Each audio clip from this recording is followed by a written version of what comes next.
What's going on? Welcome back to the channel. You want to learn more about Detroit, or are you a historian that loves everything about Detroit and you want to hear more? Well, in this video, I'll be giving you 5 things about Detroit that's really unique to our city that many people don't know, and I'll be breaking it down right now.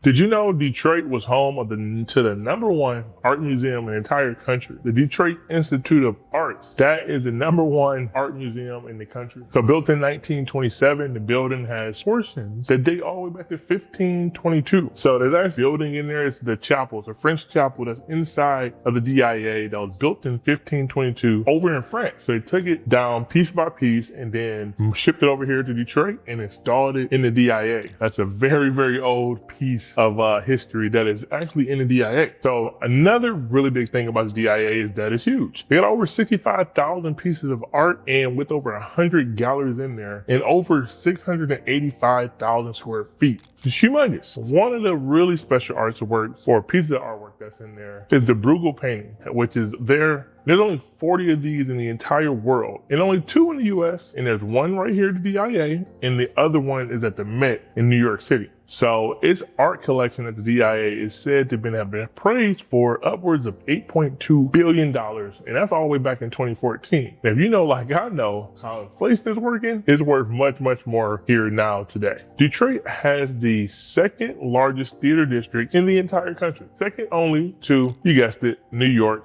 Broadway. I mean, not bad to come in second to them. So the Fox Theater opened up in 1928 and is a National Historic Landmark, and it's actually the oldest surviving movie palace in the country. It seats about 5,000 people and is renowned for having these lavish and grand scale designs all throughout. The next one is the Fisher Theater, which is also opened up in 1928. Now that's known for its beauty in a different aspect because it has a bunch of Mayan, Aztec architectural designs, and for it being a place where Broadway shows pretty much take place here in Detroit, at least one of the places, right? And lastly, rounding out the theater district is the Detroit. So the Opera House opened up in 1922 before the other two, and it was opened as the Capitol Theater. It was one of the largest movie places in the entire country at the time, and it had 4,000 seats until the Fisher came along with his 5,000 seats, right? It was designed by renowned theater architect C. Howard Crane, and it's a beauty to this day. So one cool thing about the Detroit Opera House is they have cool educational programs that they put on to offer, you know, a bridge to the community in the opera scene, teaching the community and those youths and things like that about a part of, you know, culture that they might not know. This includes they host, you know, opera camps. They have student matinees, workshops, trying to make theater arts more accessible to a broader audience, especially here in Detroit. My own daughter was able to go to her first opera just a couple months ago. She was able to go see The Cunning Little Vixen. It was a opera put on that it wasn't a kids opera, but it was kind of pared down so that kids could understand it and, you know, take part of it. It's actually done in Czech, so they couldn't understand it completely, but, you know, subtitles and things are up there, and she's 6, so she can read to a varying degree. She enjoyed herself, but it was definitely an experience for her to be able to take part of it. Detroit is home to the best RiverWalk in the entire country. Don't take my word for it. US Today ranked it the best 3 years running. So it's located downtown Detroit, along the Detroit River. It stretches about 3.5 miles in length, but don't worry, there's plans to expand it another 5.5 miles, so that it can reach the MacArthur Bridge, which essentially connects Belle Isle to the city. It goes a long, long way, and they're building a ton on it. Since 2003, actually, the Detroit Riverfront Conservancy has invested more than $200 million into the revitalization of the Detroit Riverfront, which in turn has had the community generate and, you know, put towards $2 billion of public and private investment to continue to grow the riverfront and RiverWalk. I'm excited to see the future of it grow. I know there's a ton of different plans in place in the works right now that are under construction. The RiverWalk was also a huge staple for the NFL draft that happened this past spring in Hart Plaza, which kind of leads down to the mouth of the RiverWalk and was a designated area for our draft activities. So all in all, you come to Detroit, make sure you definitely check out the RiverWalk. We are home to the largest historic market in the country. Detroit's Eastern Market, that would be, is the largest public market district in the entire United States. It's been operating since 1891 and it features over 150 vendors. Cool thing that I like about the Eastern Market is that it has a very large local impact. And the Eastern Market, supports a ton of local businesses that promote healthy eating. It's something that urban communities we definitely struggle with. The Eastern Market Corporation, which manages the market, works on initiatives like urban farming, food entrepreneurship programs, and nutritional education programs to, benefit the local community and give back to the city as much as possible and its economy. Some cool features about the, Eastern Market is that if you go down there, you're gonna see a ton of vibrant murals all over in the area. There's a bunch of famous and colorful murals that are created by local and international artists. These artworks are part of the annual Murals in the Market festival that happens each year. It aims to, beautify the area and celebrate artistic expression.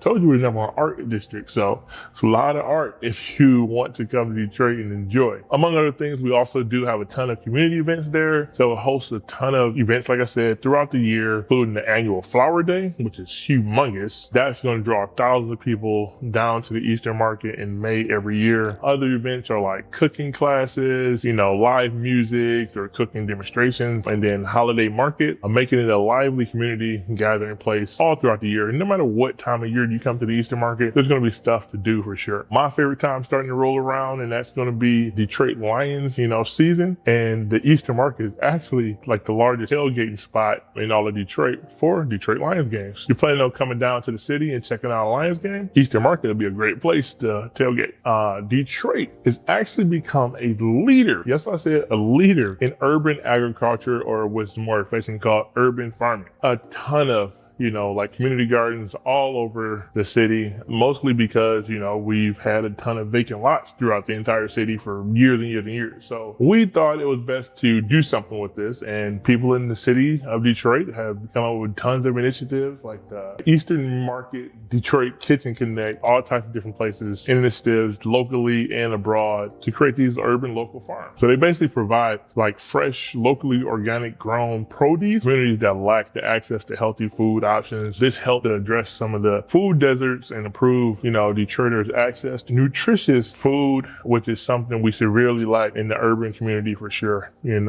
having these healthy food options is something that we need more of. Beyond that, it definitely engages the community because many of the urban farms in Detroit are pretty much community-driven projects. They're not big corporations. It's the local residents that are over here growing or harvesting produce and fruit in these farms. They also offer educational programs and volunteer opportunities and workshops and things of the like to, educate Detroiters, young and old, about the importance of gardening and nutrition and cooking. One really, really cool urban farm that's out here is actually called Detroit's Agra Hood. So it's the country's first sustainable urban Agra Hood located in Detroit's North End neighborhood. So this one is a kind of an innovative model of kind of community-based agriculture. Agra Hood includes 2 acres of urban farming, over 200 tree fruit orchards, a sensory garden for kids, and also includes a cafe. So that is a really cool initiative. If you ever get a chance to come to Detroit and you want to explore outside of downtown, you want to check some other stuff out, this is something cool to take the part in, help buy some food from the community, stimulate the economy a little bit. But all in all, these are a few things that I wanted to introduce that many people may not know about or that we don't talk about enough that are happening in the city of Detroit. We got many, many more. And these are just 5 that I came up with and I just wanted to talk about. Actually, let me know in the comments if you want me to continue to kind of make this a series and add on and keep on giving you more and more things about Detroit that you probably didn't know. And also remember, I'm a full-time realtor. If you ever need any help moving to Detroit, moving out of Detroit, or within Detroit, I'd love to have your back in your home buying or selling journey. All my information is down below. Hit that like button, hit the subscribe button so you don't miss any of the videos that come out. Feel free to reach out. And with that, I'll catch you on the next one.